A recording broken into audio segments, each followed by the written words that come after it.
وما ابرئ نفسی، اور میں اپنے نفس کو بری نہیں سمجھتا، یعنی میرا یہ دعویٰ نہیں ہے کہ میں بہت پاک باز ہوں، حالانکہ پاک باز تھے، کوئی گناہ نہیں کیا ہوا تھا، لیکن وہ بیسیکلی اپنے نفس کے اوپر جو ان کا کنٹرول تھا اللہ تعالیٰ کے خوف کی وجہ سے، اس کی رحمت کی وجہ سے، وہ گاڈ اورینٹڈ اپنے معاملے کو کر رہے تھے. اور یہی ہمیں بھی سکھایا گیا ہے کہ ہم نے ہر معاملے میں گاڈ اورینٹڈ ہونا ہے. نبی الاسلام نے ایک دفعہ انشاءاللہ نہیں کہا، کتنے دن تک وہی نازل نہیں ہوئی.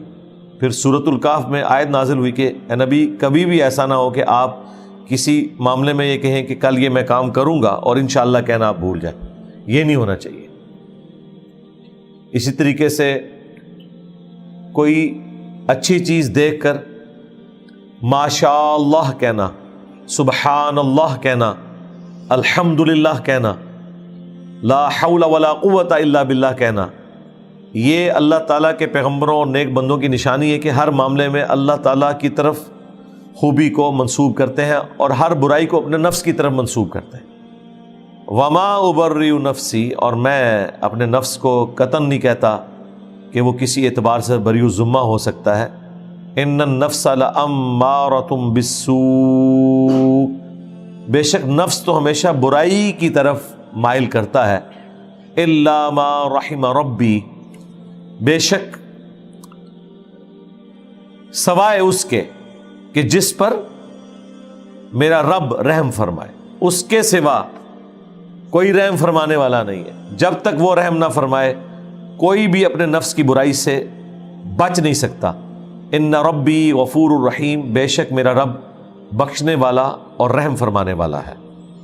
یہ آگے جی وہ نفس امارہ جو اکثر آپ دعاؤں میں بھی سنتے ہیں کہ اللہ تعالیٰ نفس امارہ کی برائیوں سے ہمیں محفوظ رکھے.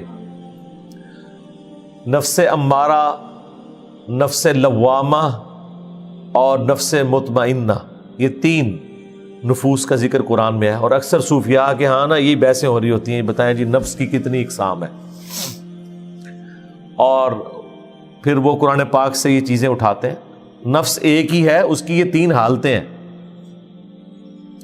نفس مطمئنہ وہ ہے جس نے پوری زندگی اللہ اور اس کے پیغمبر کی اطاعت اختیار کی اور ایک اچھی زندگی گزاری، تو موت کے وقت اس کے لیے پھر آرڈر آ جائے گا، یا ایتھا النفس المطمئنہ ارجعی الی ربک راضیۃ مرضیہ، اے مطمئن جان. وہ مطمئن نفس ہوتا ہے، پلٹ اپنے رب کی طرف اس حال میں کہ تیرا رب تجھ سے راضی، تو اپنے رب سے راضی، آ میرے نیک بندوں میں داخل ہو اور میری جنت میں آ جا. اللہم اجعلنا منہم، آمین.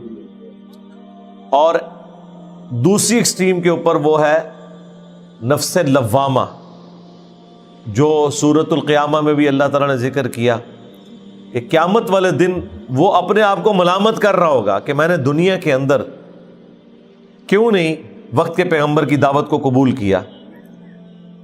تو وہ ملامت کی وجہ سے نفس لوامہ، اللہم لا تجعلنا منہم، اللہ تعالیٰ ہمیں ان میں سے نہ کرے.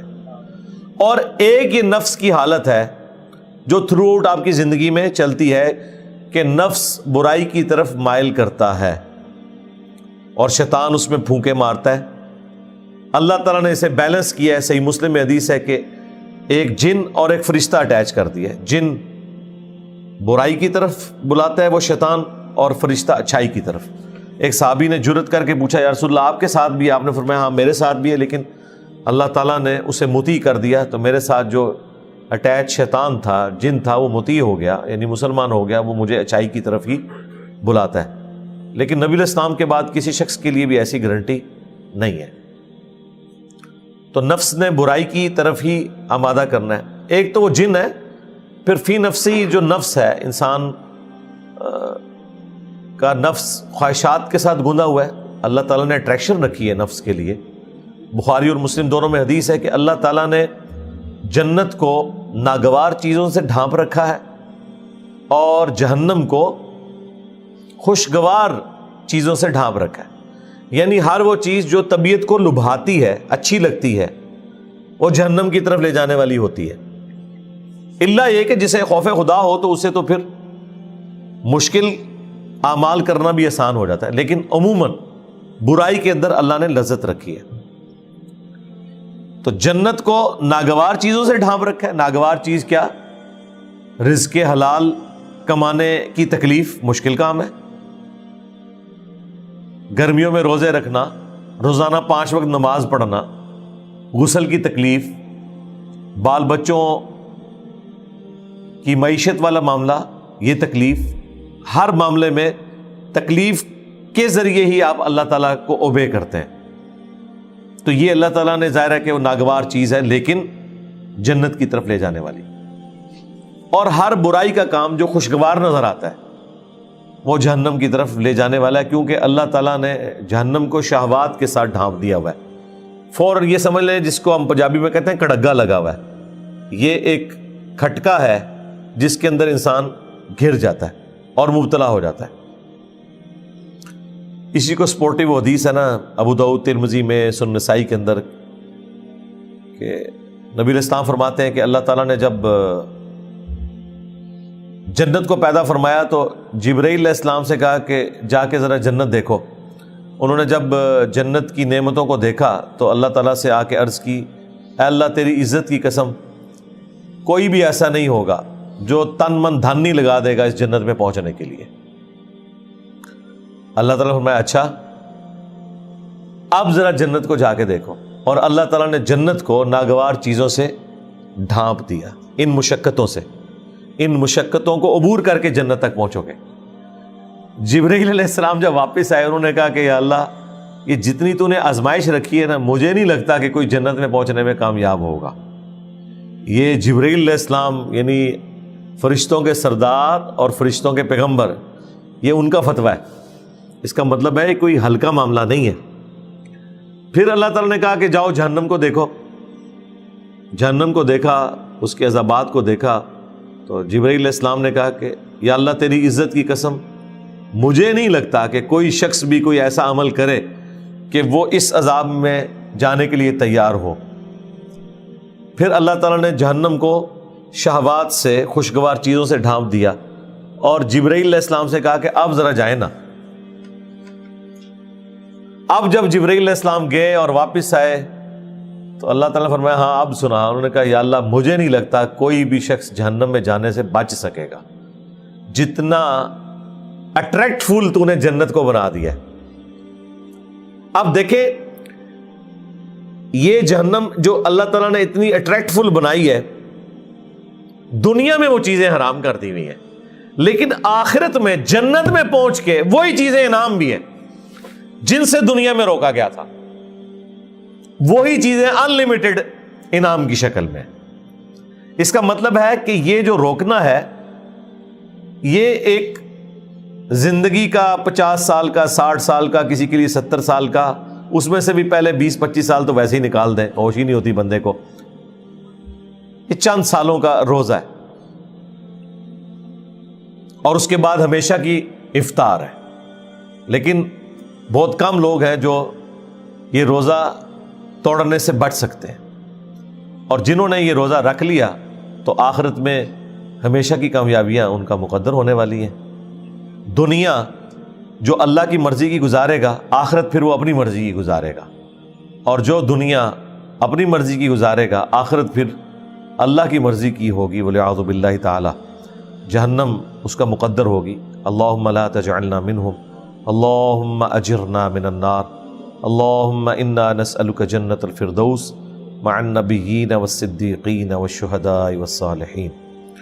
اچھا یہ تکلیف ہے ویسے تھوڑے عرصے کے لیے، یہ کوئی اتنی بڑی تکلیف نہیں ہے۔ اگر کرٹیکلی آپ دیکھیں کہ کام تو آپ نے کرنا ہے، صرف خدا اورینٹڈ ہو جائیں ان کاموں میں، حلال اور حرام میں فرق کر لیں۔ کوئی ایکسٹرا آرڈنری کام ہے تو وہ 2-4 ہی ہیں جو اسلام کی بنیاد 5 چیزوں میں، اس میں سے بھی کلمہ، اس کے لیے کوئی مشقت نہیں ہے، اس کے بعد نماز ہے، پھر زکوٰۃ ہے، رمضان کے روزے ہیں، اور استطاعت ہو تو اللہ کی راہ میں حج۔ بس یہ 4 ہی چیزیں ہیں، باقی تو کام آپ نے کرنے ہی کرنے ہیں۔ یہ ایکسٹرا کام ہے جو آپ کو کرنے پڑ رہے ہیں۔ باقی جتنے بھی کام آپ کرتے ہیں وہ اگر کسی نے رزق کمانا ہے تو وہ کافر نے بھی کمانا ہے، مسلمان نے بھی کمانا ہے، نافرمان نے بھی کمانا ہے اور تابع فرمان نے بھی کمانا ہے، صرف اس میں یہ دیکھ لے کہ میں حلال ذریعے سے کماؤں گا۔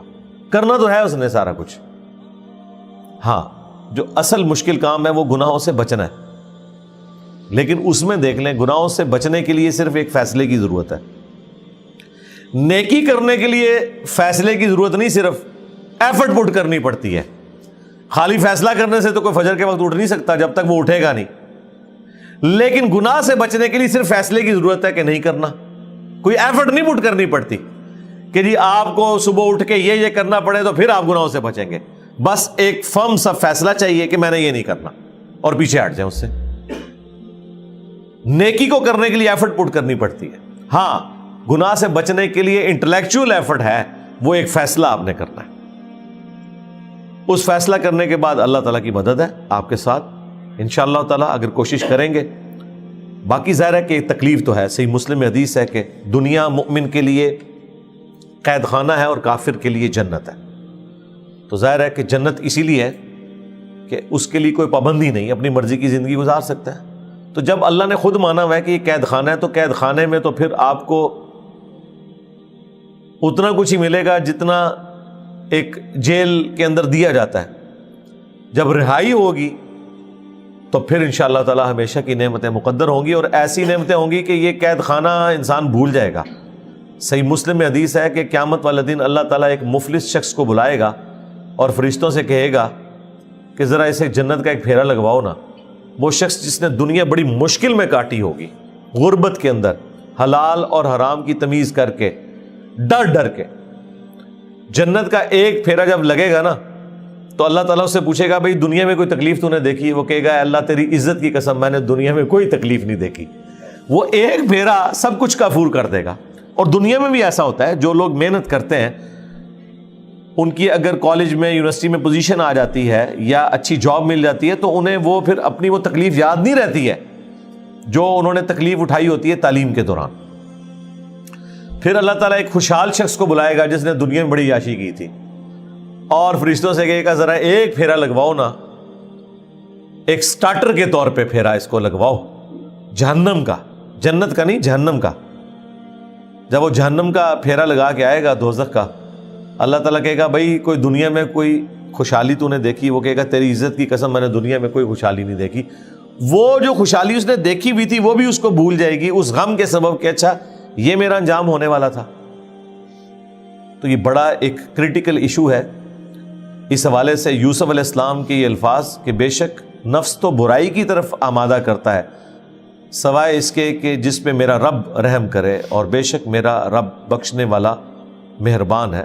تو ہمیں اللہ تعالیٰ سے دعا کرتے رہنا چاہیے، جو میں نے پچھلی دفعہ بھی عرض کیا تھا۔ المستدرک للحاکم میں صحیح سند سے یہ حدیث موجود ہے، سیدہ فاطمہ سلام اللہ علیہا سے نبی صلی اللہ علیہ وآلہ وسلم نے فرمایا کہ اے میری بیٹی مجھ سے لے لے یہ تحفہ، اور آپ نے خود یہ تحفہ دیا کہ صبح و شام ایک ایک دفعہ پڑھ لیا کر، یا حی یا قیوم برحمتک استغیث اصلح لی شأنی کلہ ولا تکلنی الی نفسی طرفۃ عین۔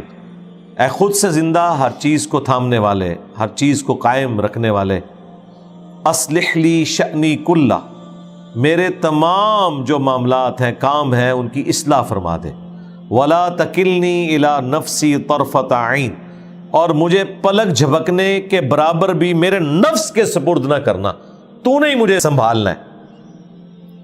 اور یہی دوسرے انداز میں لا حول ولا قوت الا باللہ، جو بخاری مسلم میں آیا کہ یہ جنت کے خزانوں میں سے ایک خزانہ ہے کہ نہیں ہے طاقت نیکیاں کرنے کی اور نہ ہمت ہے گناہوں سے بچنے کی مگر اس کی توفیق سے۔